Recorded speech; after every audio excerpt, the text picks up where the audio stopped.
Hello friends, welcome to my channel top personalities. Friends, आज की video में हम बात करेंगे महारानी अहिल्याबाई होलकर की, जिसने न्याय के लिए अपने ही बेटे को मृत्युदंड तक दे दिया था।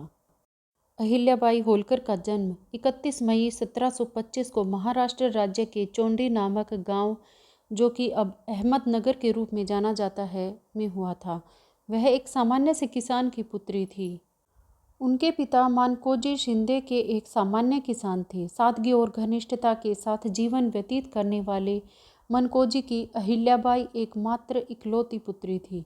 अहिल्याबाई बचपन के समय में सीधी सादी और सरल ग्रामीण कन्या थी। अहिल्याबाई होलकर भगवान शिव में विश्वास करने वाली औरत थी और प्रतिदिन शिवजी के मंदिर पूजन आदि करने जाया करती थी। साधारण शिक्षित अहिल्याबाई 10 वर्ष की अल्पायु में ही मालवा में इतिहासकार ई मार्संडेन के अनुसार वंशीय राज्य के संस्थापक मल्हार राव होलकर के पुत्र खांडेराव के साथ परिणय सूत्र में बंध गई थी। अपने कर्तव्यनिष्ठा से उन्होंने सास, ससुर, पति और अन्य संबंधियों के हृदय को जीत लिया था। 29 वर्ष की आयु में उनके पति का देहांत हो गया था। तब तक वो एक पुत्र और एक पुत्री की मां बन चुकी थी। 1766 ईस्वी में वीरवर ससुर मल्हार राव भी मर चुके। अहिल्याबाई होलकर के जीवन से एक महान साया उठ गया।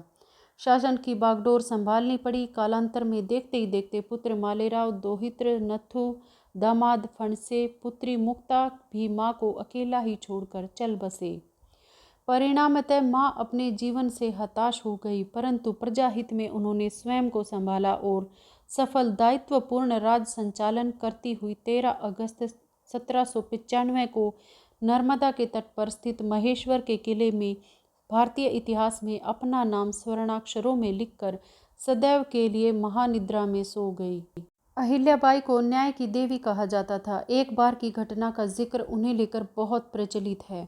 उसके अनुसार अहिल्याबाई के बेटे मालोजी राव एक बार अपने रथ से सवार होकर राजवाड़ा के पास से गुजर रहे थे। तभी रास्ते में एक गाय का छोटा सा बछड़ा खेल रहा था, लेकिन जैसे ही मालोराव का रथ वहां से गुजरा तो बछड़ा कूदता फांदता रथ की चपेट में आकर बुरी तरह घायल हो गया। बस चंद मिनटों में तड़प तड़प कर बछड़ा मर गया। बताते हैं कि मालोजी राव ने इस घटना पर ध्यान नहीं दिया और अपने रथ समेत आगे बढ़ने लगे। वो गाय अपने बछड़े के पास पहुंची और बछड़े को मरा हुआ देखकर वहीं सड़क पर बैठ गई।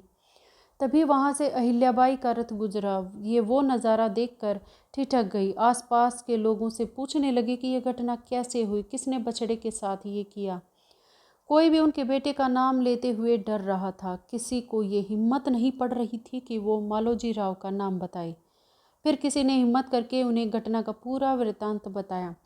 अहिल्याबाई इस बात से क्रोधित होकर सीधे अपने घर पहुंची। वहां अपनी बहू को बुलाया। उन्होंने अपनी बहू से पूछा कि अगर कोई माँ के सामने उसके बेटे पर रथ चढ़ा दे और रुके भी नहीं तो क्या करना चाहिए। उनके सवाल पर उनकी बहू मैनाबाई ने कहा कि ऐसे आदमी को मृत्युदंड देना चाहिए। बहू की बात सुनकर वो काफ़ी देर सोचती रही। फिर जब वो सभा में पहुंची तो आदेश दिया कि उनके बेटे मालोजी राव के हाथ पैर बांध दिए जाएं और उन्हें ठीक वैसे ही रथ से कुचलकर मृत्युदंड दिया जाए जैसे गाय के बछड़े की मौत हुई थी।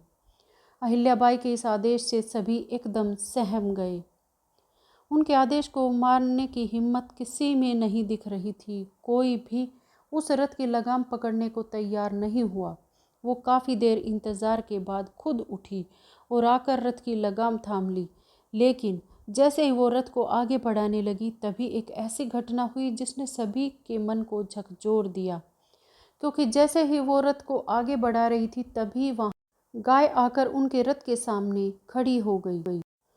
उन्होंने उस गाय को रास्ते से हटने के लिए कहा, लेकिन वो बार बार आकर रथ के सामने खड़ी हो जाती। इस घटना से प्रभावित दरबारी और मंत्रियों ने कहा कि आप इस गाय का इशारा समझिए।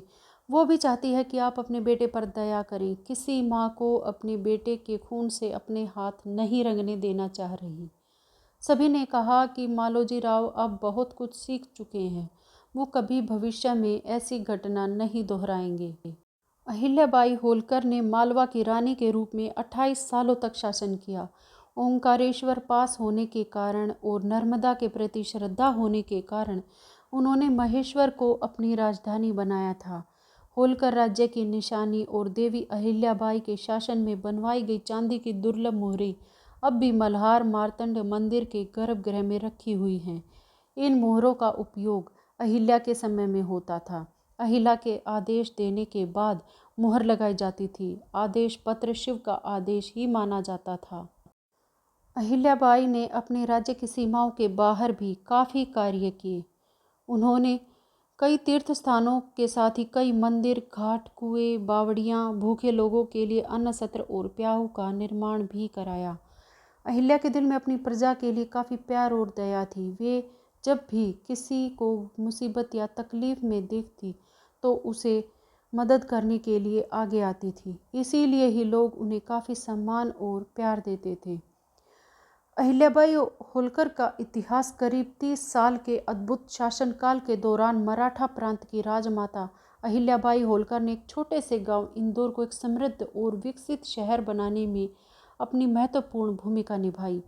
उन्होंने यहाँ पर सड़कों की दशा सुधारने, गरीबों और भूखों के लिए खाने की व्यवस्था करने के साथ साथ शिक्षा पर भी काफ़ी जोर दिया। अहिल्याबाई की बदौलत ही आज इंदौर की पहचान भारत के समृद्ध और विकसित शहरों में होती है।